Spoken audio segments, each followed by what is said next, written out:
Ashigi Cheichat Ahomgi Numidang da Uripok tagi Chara Henbi Nupi Amagi video ma social media da viral orekipa adu miyam na lan da khanbidana ba Uripok apunba yaifa thorang Nupi lukki maike digi appeal tawrakli Uripok apunba yaifa thorang Nupi lukki sanglen da pangthokiba paugi mifam amada lup asigi President RK Sanahanbina fongdorakpada tha asigi me ahomgi Numidang da Uripok hawam dewan lekai digi Khaidem Jennifer na junction kiba Chara Henbagi khongjanga mari leinana viral okiba video aduna maram oiraga miyamda lanna uhalle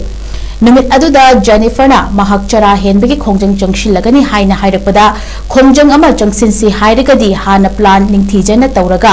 marik chumna pangthoksi Uripok maikaida leiriba Nupi apunba lukasu kupna khanaraga junction si hatu hekta tawrisi haina haiki adubu Jennifer na khanghaudana Uripok apunba yaifa thorang Nupi lukki sanglen mamangda Chara Henbagi khongjang asi junction ba horambani mahangna junction liba khongjang adu yamna thagatningai oiba khongthang amani adubu hana planning tawraga makhata na Chara Hengadaba miyoi singi serial semdoktuna amadi yarekadaba singsu pali naina junction na ba khanaraga tawsi haiba khaktani haina mahangna haiki Jennifer na viral video amagi hadorapa viral video amagi matangda pafam khradang singdoksage rescue kuthangda haiba Jennifer hai sina ma do ai ngonda mana ayuki pung tara khare gela kuma tansida ma se phone tawre ngonda nene sumai tawdana ai hunger strike sumai tawge aina ma sumai haire kuma tansida aine ngai ko nangi hunger strike tu tawradi hitang ngasi mak hujungmak nang na hujungmak hekta haujan bai haibase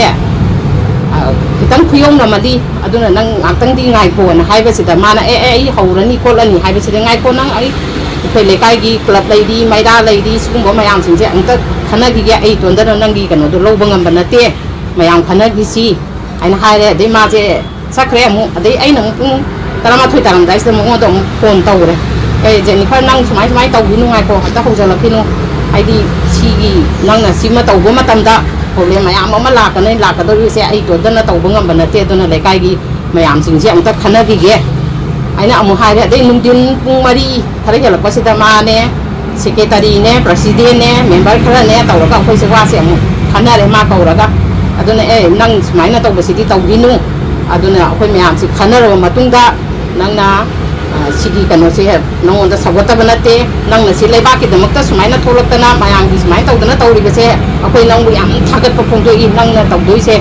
akoi nang gi sida thing bam ta laite adubu nang na ahing le kana haidi si deista sanction ga dobu oiragadi akoi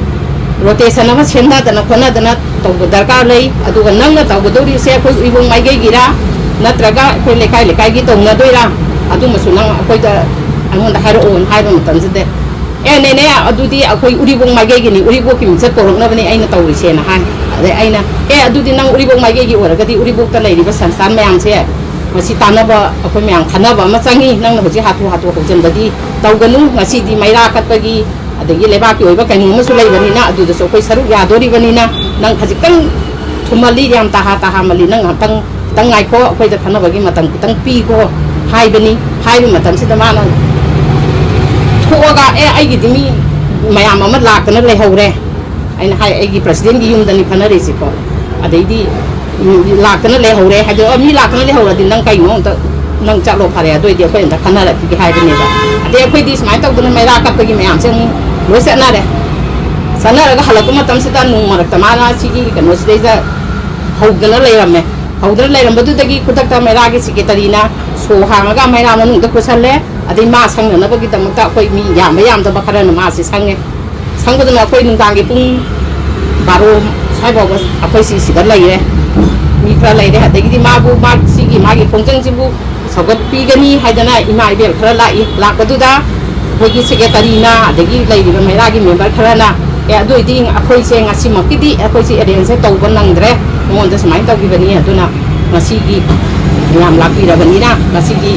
kano sidi ahingi yari pagi kano sidi somna lobi horo hayeng dagiti akoi sumaina tawdana akoi magi kano si tawjarage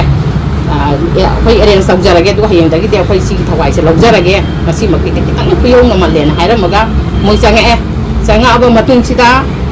nungdangi pung baro makai ama taramdai size da मागी लेमिनारी मनम अमा कौथोरगा सो अमता लौसनबिरो